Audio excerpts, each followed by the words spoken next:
Nobody's born knowing naturally how to speak to the news media, but some people do learn at an early age. When I was in my 20s, I was a press spokesperson for a member of Congress. And I remember one day in the office there in Capitol Hill, these majestic buildings you're in, it's really awe-inspiring. The phone rings, and it's a reporter from Roll Call, one of the local newspapers that follows all the policies and all the legislation on Capitol Hill. And the reporter says, TJ, I'm doing a story on your boss's legislation, H.R. 1400. H.R. 1400 is unclear. I don't understand it, and I'm hoping you could clear it up. I said, Sam, I'm happy to. You're right, H.R. 1400 is unclear. It's being cleared up in committee, and when it does, you'll see it does X and it does Y, and I explained it to him. The reporter was incredibly friendly, polite, nice.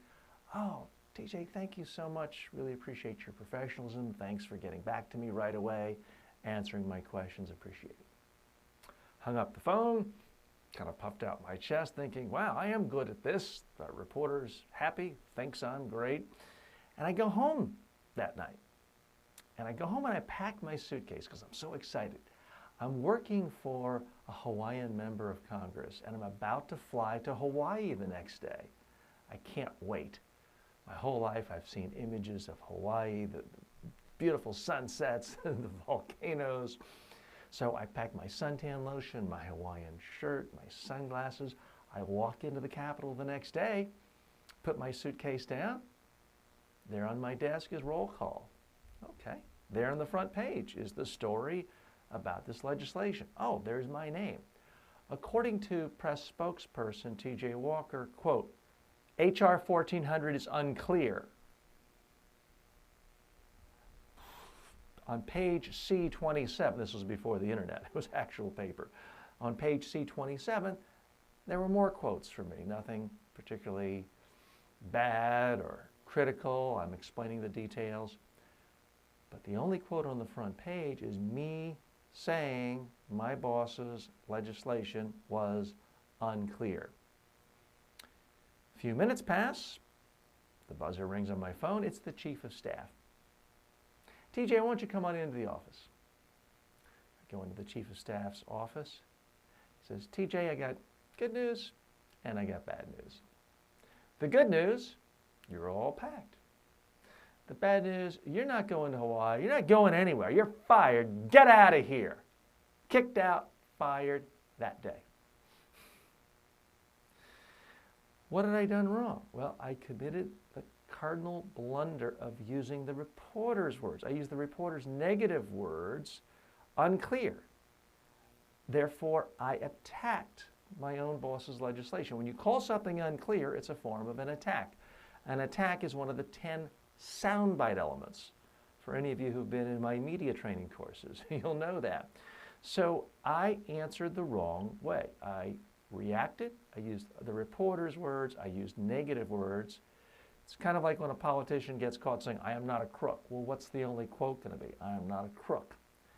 Now, it wasn't the nastiest criticism. It wasn't harsh, mean, but it was still criticism of my boss. Now, can I claim that I was misquoted? Well, no, I actually said it. Can I claim that I was quoted out of context?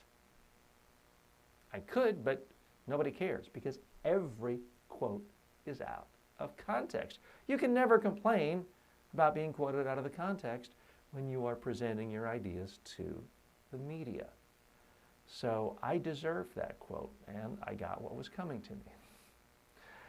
Smart people learn from, not their own mistakes, other people's mistakes. So the reason I tell this to you today is so that you don't learn the hard way and lose your job like I do.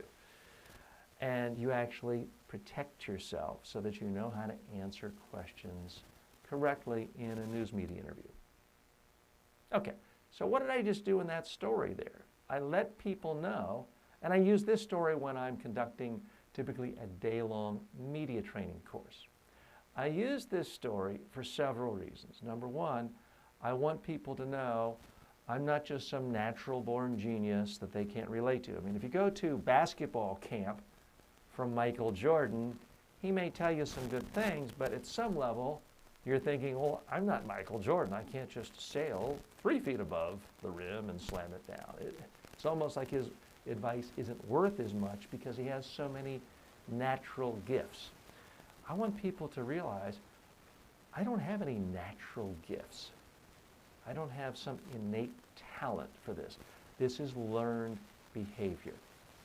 And I tell them this for a couple of reasons. I want them to realize that this is stuff I learned, therefore they can learn it too. I also want them to realize there is a danger of talking to the media if you're prepared. I also want them to know that there is a very specific danger of using a reporter's words back to them in an interview. So there's actually a couple of lessons there. That's why I use this story.